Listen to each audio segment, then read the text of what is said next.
E aí galera, beleza? Fazendo esse vídeo aqui para mostrar para vocês como deixar aí sua bis com um barulho mais esportivo aí, parecido com o famoso estraladinho, no próprio escapamento original da moto. É simples, só colocar uma arruela como essa na saída do escapamento.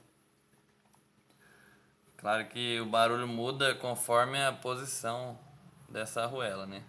Então fui mudando ela de posição até que ela chegou no barulho que eu gostei, né?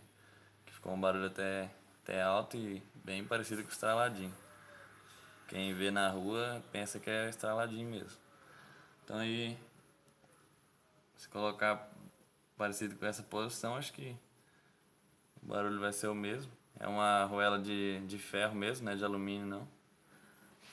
E mostrar o barulho aí.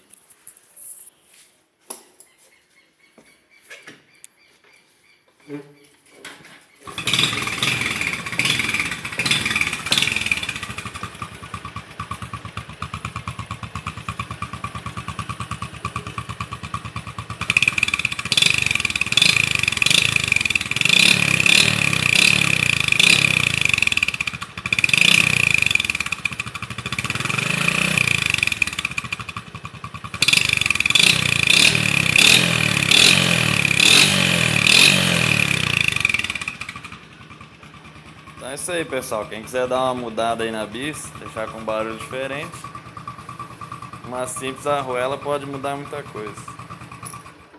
Valeu!